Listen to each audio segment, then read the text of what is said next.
Before we get into this week's episode, I want to make a plug for Art Market Minute. This is Artnet News' new micro-podcast hosted by Margaret Kerrigan, who's the site's news editor Europe. It offers a weekly snapshot of essential art market news expertly compiled by the Artnet Pro editorial team.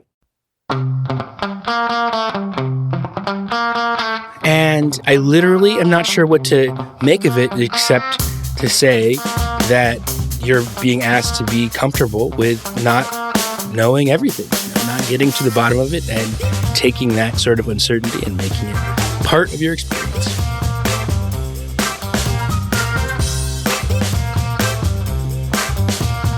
Hi, I'm Andrew Goldstein, and this is The Art Angle, a podcast from Artnet News where the art world meets the real world, bringing each week's biggest story down to earth. Well, it's biennial season in a big biennial year. The Toronto Biennial just opened, the Venice Biennale opens next week, and around the corner are the German heavyweights, the Berlin Biennale and Documenta, which is actually a quinquennial, but who's quibbling. This would be an exciting time in any year, but in 2022, it has the added dimension of being the first time that the world's art community will be able to get together with a ton of important new work in person after these past 2 pandemic years. Recently, Cecilia Alemani came on the Art Angle to talk about her Venice Biennale. Today's episode is dedicated to another biennial near and dear to our hearts that just opened earlier this month. Of course, I'm talking about the Whitney Biennial. Running through September 5th, the show is a signature offering of the Whitney Museum of American Art, where it tries to live up to its full name by taking a snapshot of what the country's artists have been making, thinking about, and feeling recently. To talk about what this year's edition holds, I'm very happy to be joined by Artnet News chief art critic Ben Davis, one of the top thinkers and feelers out there, who might be able to shed some light on this very ambitious, very interesting show. So thanks very much for coming back on the Art Angle, Ben. Yeah, great to be here and to think and to feel with you through this show. So let's start by talking about biennials as a phenomenon themselves. What do biennials mean to you? And does your heart go pitter-patter when you go walk into one? Somewhere between pitter-patter of excitement, like when you see someone you love for the first time in a long while, and a pitter-patter of dread. These are exciting events. If you write about art, if you like art, if you're an artist, biennials are kind of the centerpiece of the art calendar for you, where you get to see what your peers are doing, where you get to see what the new trends are, where you get to see how curators are thinking through the moment we live in. And the Whitney Biennial is, in the United States, it's our big entry into this genre. And obviously, biennials are very complicated. It's full of lots of art. You have to take it in very quickly because you can't spend days there. You can spend hours, but you can't spend days. So we just published a great piece on Artnet News by Melissa Smith that everybody should check out, where she asked 5 curators how they approach viewing a biennial. So how do you do it? I think it helps to have a system to approach these things. First thing I do is I walk through the entire show, get a sense of the size of this thing and what the highlights and big points, what the things you might want to spend more time are. And I think that's important because these are huge events and you can just get a lot of biennial fatigue. I put down a mental map of what it all is, and then I go back and I look at every work in the show systematically and read every text. In the case of this biennial, it's very video heavy, so that meant seeing every film, which means I've been back to the Whitney 5 times. I've probably sat through about 20 hours of film. And so how many hours do you think you've logged in total taking in this biennial? Probably 4 solid days, yeah. But who's counting?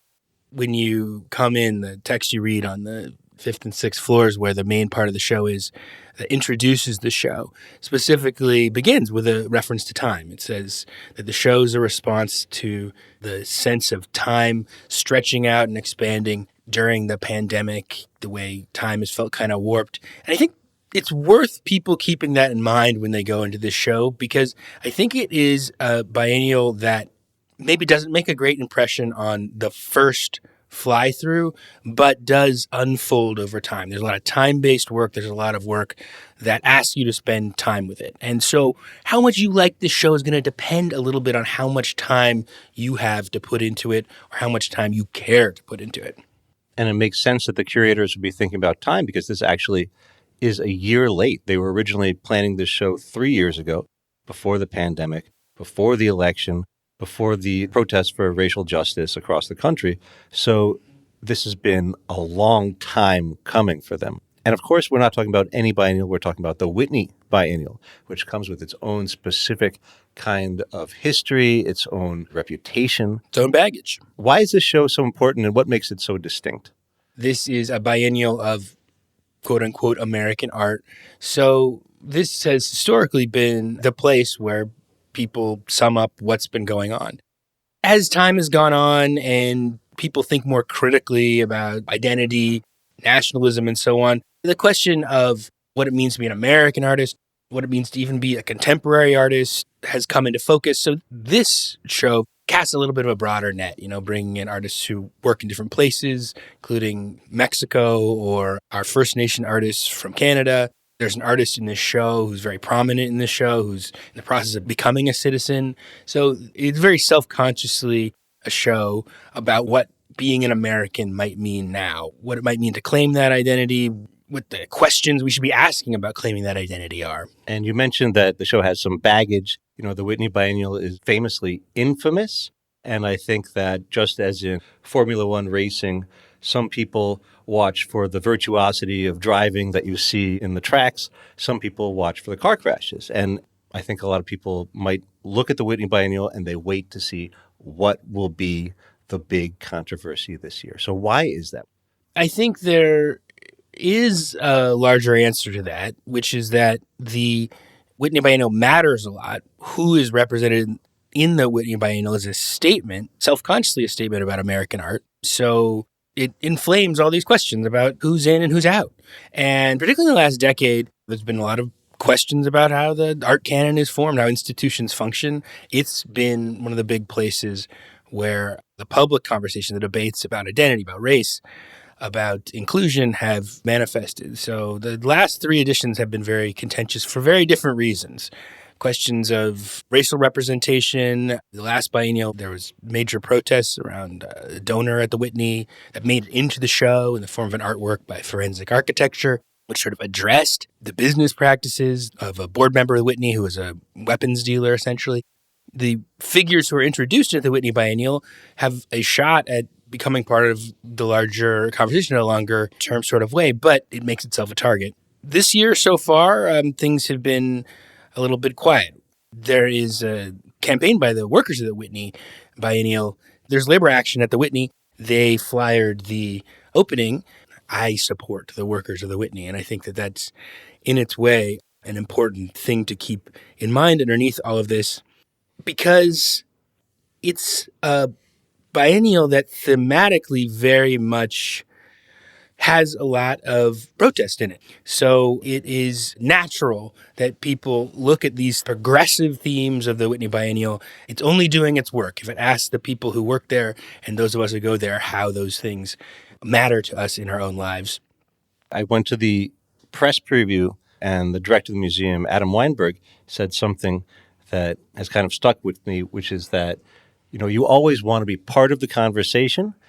You just don't necessarily get to pick which conversation that is. And I think that we're still finding out what the conversation around this show is going to be. But let's talk about the show itself. What is this edition of the Whitney Biennial like? It's called Quiet as It's Kept, and it is a quiet and reverent biennial, I would say. It fits a larger pattern that I've noticed in every recent biennial that I've been to. On the third floor of the biennial, which is the education floor, is dedicated to something called Cassandra Press, which is an initiative of Candace Williams and spotlights Black cultural production. And it's something I've really noticed in the last number of biennials. They tend to include within them some sort of pedagogical project about Black cultural production, reframed as an artwork or incorporated into the artistic programming. And I think that that says something about the way biennials are expected to work right now. You should expect to be educated when you go into them. They assume a viewer who's not just there to take some photos. They don't assume a viewer that's kind of like an aesthete looking for beauty necessarily. They assume people who are looking to be informed and edified. I mean, it really centers a discourse about the marginalized communities. I mean, that brings up an interesting point, which is that biennials often demand a ton from the visitor. I mean, curators put together something that's like this intricate educational puzzle that you're intended to solve. Like you go into this new world that is totally, mysterious and novel, and you just go from room to room. And you're trying to solve the riddle of what the designers of this universe are intending to impart to you. Before we get into the actual content of the show, what is the vibe? What kind of emotions does it call for? There's a lot of video, as I said. I would say that maybe the master genre of the biennial, well, there's a lot of abstract painting, but there's a lot of sort of experimental documentary work, and almost all of them have the same soundtrack, some permutation of the same soundtrack, which is droning violins and occasionally like plucked violin strings, and there'll be a hushed narration, somebody speaking in a library voice. That is the tone of the show. It's reverent. It is asking for you to, sit with it, to steep in atmosphere.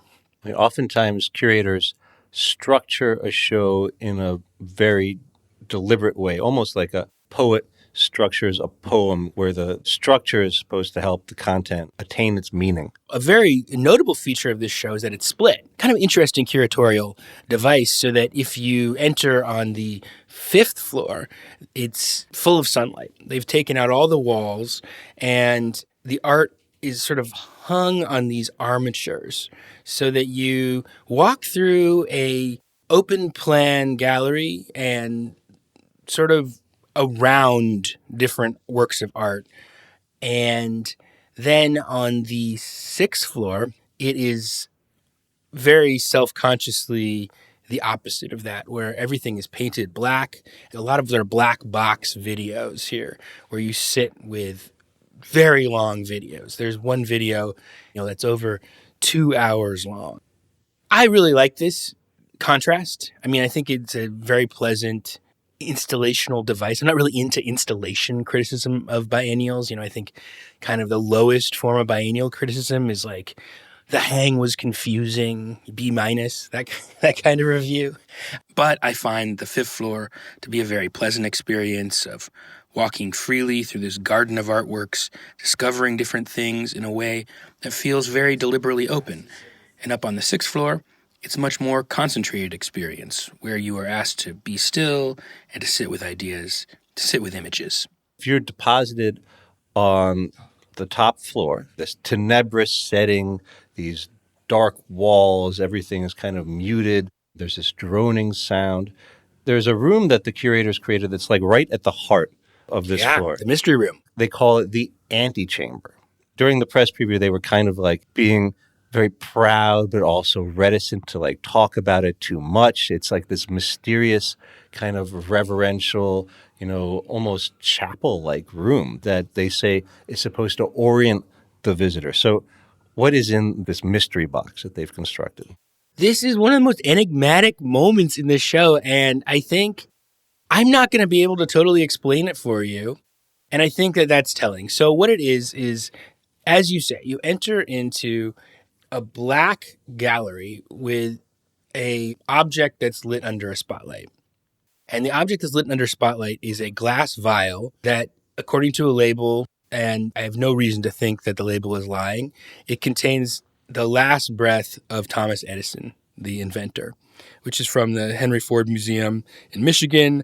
A very famous story about how Henry Ford was friends with Thomas Edison and had someone capture his last breath. So it's this kind of ghoulish, weird object that is a curatorial gesture, as far as I can tell. The curator's acting as an artist to place this object in the room. The soundtrack of the room, you'll notice some breathing sounds, some sounds of air moving, maybe helicopters, maybe bodies shifting. And you are in the middle of an audio installation by the very great artist Raven Chacon, which is simply audio recording he took at Standing Rock during the protests of the Dakota Access Pipeline a few years ago, which is of a silent protest where people were facing off with the police. So you have this soundtrack of this momentous political event, an act of important protest is happening, and it's completely silent. So you're in the presence of something that makes you think about what historical action looks like. And it's also, incidentally, Chacon's play, who is a very consequential experimental musician. It's his own play on the very famous John Cage artwork, 433, which was just 4 minutes and 33 seconds of uninterrupted silence of a piano player sitting at the keys, not playing. And it was supposed to make you attune to and listen to the audio atmosphere around you, the sound of the room around you, the sound of the cars or people moving outside the space. A very important precedent for this that was all about almost like a meditation, mindfulness-like practice of becoming aware of what sound really was. Only Chacon has taken it, and the curators have brought it into this space, kind of like centers us. Again, the theme here is time and perception. You have to spend some time. What is important is not always clearly marked out. I think that they're asking you to sit with this show. And the final, I know you want to get this, the final and most enigmatic part of this room that is easy to miss is that high up on the wall opposite the glass vial is a mysterious object that is placed near the ceiling and is very difficult to make out what it is not mentioned in any of the texts. And I, in fact, wrote the museum earlier today to ask about it, and they sent me a piece of the catalog where the curator says of this object simply, its story is not mine to tell. And I think, again, that it is a symbolic flourish in this show, and I literally am not sure what to make of it except to say that you're being asked to be comfortable with not knowing everything, not getting to the bottom of it and taking that sort of uncertainty and making it part of your experience.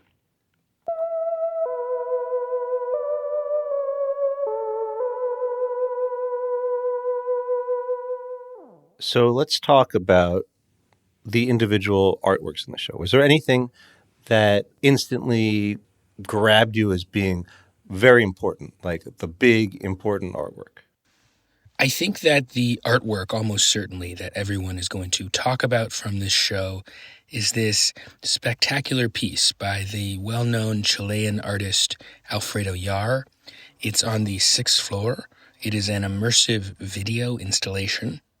It actually comes uncomfortably close to me from being something you could describe as a Black Lives Matter immersive installation in the kind of Museum of Ice Cream sense, because it is almost kind of like a ride, to be honest. You go in, you see very vivid black and white footage of police protests in the immediate wake of the killing of George Floyd. It's one of the more topical works in the show. And as it unfolds, it's image of a very infamous event in the immediate early days of the uprising in mid-2020 at a protest in Washington, D.C. Helicopters came down and sort of terrorized the protesters by coming so close to them that the wind from the rotors of the helicopters almost like knocked people down or knocked their feet. Jar's big device here is that there are these huge industrial fans planted in the ceiling so that as the action unfolds on the screen, this very intense air comes pressing down on people and people's hair blows around. And it's designed to very viscerally put you back in that moment. My thought about this Yar work is that it's trying to satisfy the hunger for this efficiently delivered, industrial strength, visceral, contemporary art experience that a lot of the rest of the show is trying to cut against with its focus on duration and mystery and atmosphere. That's what makes it stick out. But maybe that's just realistic. Yar has said that he knows that the average audience member's attention span for an artwork is something like 3 seconds, and that he designed this artwork with that in mind. So, were there any artworks in the show that shocked you or that otherwise surprised you? I really am struck by a work by an artist named Jonathan Berger that is also on the 6th floor. It's called An Introduction to Nameless Love. That is a room full of metal texts. It's hard to describe it, except it's a kind of a architecture made out of like hand-cut letters that have been assembled into these text fields that kind of function as architecture around you. And each of them is a story about someone who has some very intense experience of non-romantic love. Like one of the texts I was just reading on my way here is about a turtle conservationist and their kind of first encounter with a turtle and how it transformed their life and made them into a leading advocate for turtles around the world. I think it's a really interesting theme. I think it's a beautiful and memorable installation. It is a case in the biennial where I think its mission or the curatorial objective that I take it the curators to have set themselves runs a little up against what the Whitney actually is, which is like a spectacle. You know, it's, inherently these shows, they process a lot of people who are there to get their money's worth. And this Jonathan Berger work is a sort of chapel-like installation that only 4 people are allowed into at once. And so you end up waiting in a really long line. And then once you're in there, if you've waited for 15 minutes or so to get in, you find yourself reading these very detailed, intricate texts and being very aware of the crowd behind you staring at you and waiting for you to finish and get on with it. Fun fact about that piece, one of the artists is actually REM frontman Michael Stipe. I was unable to figure out in what capacity that is true, but his name is among those listed. It's another one of the mysteries of the show, I guess. So was there anything in the show that now that you've gone through it all, what is lingering with you? What's really staying with you? There's a video by Adam Pendleton, which is a video portrait of a woman named Ruby Nell Sales.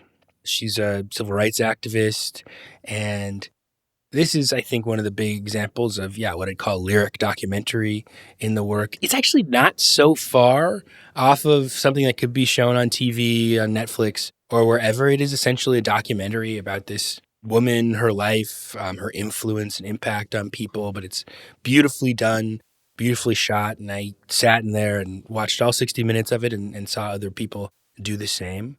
There is a work by Lucy Raven on the 5th floor, part of her Western series, which I think is one of the better videos. She uses ultra fast camera to capture images of explosions going off behind the camera. So you kind of see a Western desert landscape, and then you slowly see a blast wave cross it. And it's a very simple, but I think very effective work. It's very visceral to me. This show is a little bit older than some other Whitney Biennials. Like there's often a youth vibe, like trend spotting, seeing what the kids are up to kind of vibe around a Whitney Biennial. This is sort of self-consciously a lot of like figures who've been working longer, or even a lot of figures who are no longer with us. And probably the figure in the show that centers the show on that level is Teresa Hack Kyung Cha. There's actually a mini retrospective of her work in this show. She died in 1982 and was an artist who was exploring sort of structural film and makes these very mysterious videos that are very 70s to my eye. They're black and white, grainy film that manipulate images and text in this very spare way. There's a work that I think will probably stay with me as a 10-minute long film that she had that's just permutations of her sister's face for 10 minutes. And at the end, her own face flashes on very quickly. In any case, she's the central figure of this show. And then the idea of celebrating this figure who didn't get very much attention in her lifetime, but has taken on a bigger presence after her very tragic death, I think is important to the show. Again, sort of celebrating figures who didn't get a chance because of the blindnesses of the art world. And her death is a reference in another work of art by an artist named Na Mira up in the video floor on the 6th. This very mysterious video installation where the artist does, I think, a ritual at the site of Teresa Hack Kyung Cha's murder. She's a name and a reference point I'll take away from the show. How did she die? She was sexually assaulted and murdered in New York. So there's this very mournful feeling to the top floor, the tenebrous floor. And then there's the brighter floor on the floor below that I think, as you mentioned, there's a lot of veteran artists in this biennial, but then there are also some youthquake kind of shock of the new artists. I think one of them that stood out to me was Jackie Connolly. What did this artist's work consist of in the show? So this is an artwork called Descent into Hell. It also struck me. It's 4 different channels, so it's a little bit difficult to get a full picture of. Like I said, I watched every video in this show to the extent I could. I mean, there's artwork in the show that's literally 60 minutes of just words permeating on a screen. So I didn't make it all the way through that one. A lot of art videos, you watch 5 minutes of them and you think you can probably guess that it just repeats this pattern for the next 40 minutes. Jackie Connolly's is one where I was really proud that I stayed through it all. I think I found it paid off.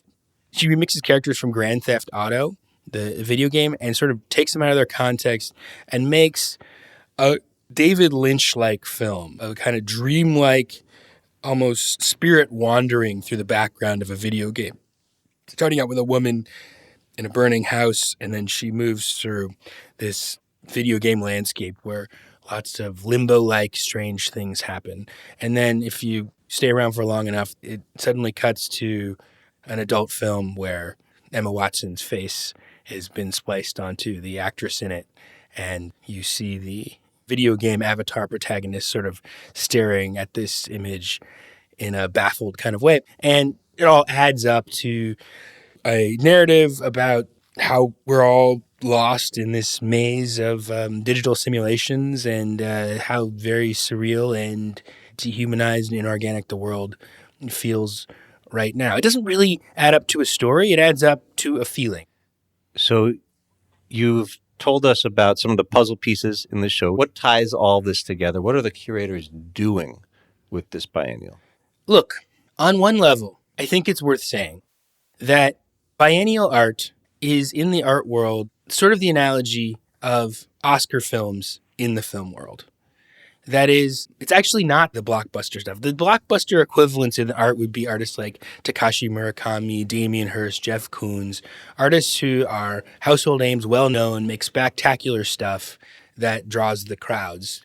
That would be your equivalent of your Michael Bay or your Marvel Universe kind of stuff, the stuff that rarely wins awards. But then there's this other category of film, which is meant to be edifying, meant to make you feel like you're a good person, is meant to teach you about a moment in history. And the Oscars and the award shows sort of exist as a promotional device for that category of cultural entertainment.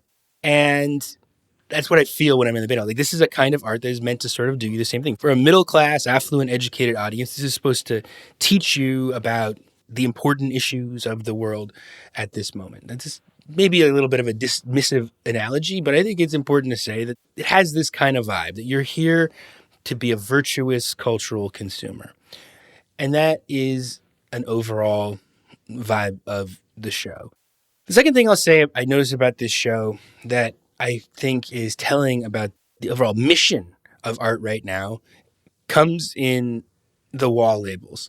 I'm a little bit over label criticism. Is like the cheapest shot of all is to talk about how lame the labels of these biennials are. They're always very starchy and overdetermined, and they're always kind of strong-arming you into considering the importance of something. But I do notice a very notable and I think interesting tick of the new genre of wall label in these kind of shows, which is that they always contain the artist's own voice. This didn't used to be the case. The stereotypical wall label would, in this sort of a soft academic way, explain to you the issues invoked by the artist. Now, almost all of the wall labels end with a quote from the artist themselves telling you how the artist themselves thinks about their art. And I was talking to an artist friend about this, and they were saying, like, it's so funny because, like, all an artist really wants to do is be taken seriously and have someone else interpret their work. But now the model is that people tell their own story and that the artist themselves is the ultimate arbiter of the meaning of their work. And I think that that's sort of where we are right now, is that art is very, very sutured around personal narrative. This biennial feels very careful, very cautious, and to a certain extent full of riddles and mysteries that maybe don't even want to be solved ultimately. Can I venture my guess for the solution of the riddle. Okay. I studied a lot of poetry in college. What you would do when you're reading a poem is you're always looking for, like, what does this symbolize? What does that symbolize? And I kind of was walking through and I felt, okay, so here's this antechamber. We've got this Thomas Edison's last breath. We've got this Standing Rock soundtrack, and we've got this mysterious object, which in the press preview, some of the things they said made it seem as if this related to the African-American experience. And I got the feeling that this darkened top room is really about the past. It's a meditation on America's past. This room itself is kind of a chapel to the great obscene crimes of America's past, and also to some of its promise, to the technological virtuosity or the technological genius that is really stood for by Edison and also Ford, for all of his flaws. I mean, Ford did fund the Protocols of the Elders of Zion. He's no saint. Not a great guy, but we all live in a Fordian world of automation and that kind of organization. But then on the brighter lower floor, the walls that are constructed on the top floor to really separate things out are gone. It's totally open, and what you have is this constellation of younger artist voices who are all working together to try to grapple with the problems of the future. And so I saw it as like a past-future kind of parable of the darkness of the past and the brightness of the terrifying future ahead of us, as you see in these really dystopian. Yeah, there's a lot of dystopian. Like you should say that there's a lot of dystopian stuff in this show, past and future. That I would say one of the big motifs of the show is atom bomb clouds. Like, stick around for enough of the videos, and you'll get a lot of protests, and you'll get a lot of atom bomb clouds, and that leaves you with a pretty ominous note. I mean, reckoning is the big keyword of art right now, and as it is in sort of mainstream cultural consumption in general. The last 3 or 4 biennials I've been to, I have had this impression that, like, the 1619 project, the New York Times special editorial project about the history of white supremacy in America and how foundational it is to our culture and society, has been like the master text of these things in an unspoken way. I've just felt like that it is very much that project of reckoning with the past centers these biennials. It is centered on those things in a way that gives them this grieving quality, that we're grieving a loss that we can't fix. We can only memorialize it. That's one way culture is dealing with the challenges of the present, is going into a mode of grieving. The last thing I think maybe I'd say, based on your good reading of the show as a text, is that whatever that mysterious object is and whatever it means, I think it might also be a call to be comfortable not having the whole picture.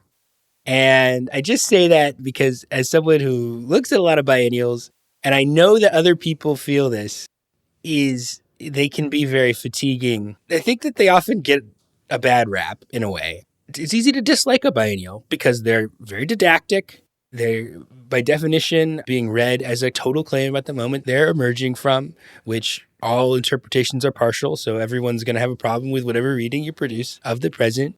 And they are multitudinous, so there's always going to be stuff you don't like in them. And there's certainly stuff that I don't like or falls flat for me in this, or I feel is a little too biennial-ish. There's definitely a genre of biennial art, sort of clunky conceptual things that depend on the wall label in order to invoke their importance. But I have thought a lot recently about sort of freeing my reading of biennials from that interpretation, a burden of having to be a complete interpretation of the present, and to let it be an experience where you can go through it in a kind of choose your own adventure way and find the things that are useful to you within it. And I think that this biennial, having spent some time with it, definitely has images, works, objects that are useful to me, that enter into my gallery of images and reference points. So you're a new criticism kind of critic. And it reminds me of that great Ludwig Wittgenstein quote where he says, "Whereof one cannot speak, thereof one must be silent. What we cannot speak about, we must pass over in silence." And I think that's a great place to end this episode. So thanks again, Ben, for just coming in and discussing this biennial with us. Yeah, great. It's great to try and work some of these things out together. Well, that's it for this week's episode of The Art Angle. If you like what you heard, you can subscribe to the show on Apple Podcasts, Spotify, or wherever else you get your podcasts. Also, take a moment to rate and review us. It will help other listeners discover what we're doing. The Art Angle is produced by Sonia Manley, Tim Schneider, and Caroline Goldstein. Thanks for listening, and see you next week.